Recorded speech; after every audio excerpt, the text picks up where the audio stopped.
You're gonna love this recipe because it only takes 15 minutes of preparation time, and we're making this in the slow cooker or the crock pot. We start with 32 ounces of chicken broth, 14.5-ounce can of diced roasted tomatoes, 1 10-ounce can of red enchilada sauce, 1 11-ounce can of corn with the red and green peppers, 1 can of green chilies, 1 medium onion diced, and for spices we're adding 2 teaspoons of cumin and 2 teaspoons of chili powder.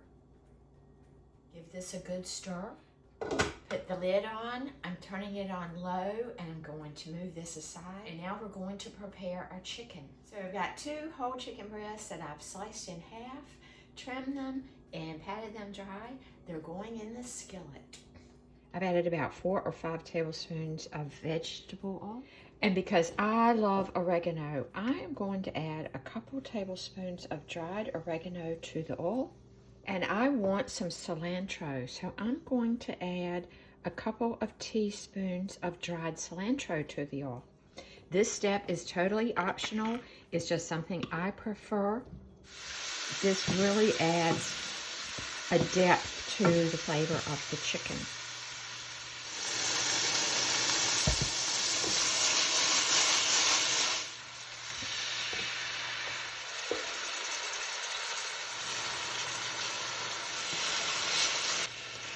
I really love cooking them with the cilantro and the garlic and the oregano in the oil. Now, just before they're done, I like to put a little pepper on here. Now we add our chicken, whole pieces. I love that with the cilantro and the garlic and the oregano sizzled on there. Just place them in there whole. This is going to cook for about 3.5 to 4 hours on low. And we'll be back. We'll remove the chicken and shred it. And then we're going to serve this up with some sour cream and tortilla chips. I have the large tortillas and my pizza wheel. And I'm just going to go along and cut these into strips. So I usually place 2 together. So I like to make them about that size. That's what 2 large tortillas yield. I normally do 4, so I'm going to cut up some more, and then we'll toss them and bake them. Pour on a little olive oil, maybe 2 tablespoons. Toss these until they're well coated in oil. I'm going to sprinkle about a half a teaspoon of salt. After I toss these, I let them sit for 3 or 4 minutes and soak up the oil and make sure they're all well covered. Let's place these on a baking sheet.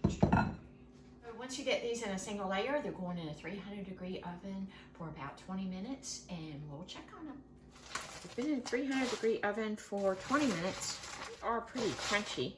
It's up to you how long you want to leave them in the oven. I'm going to toss these and put mine back in for about 5 or 10 more minutes. Now, I've removed this chicken from our soup. It cooked about 4.5 hours. I pulled it out and let it cool. Take 2 forks and shred this chicken.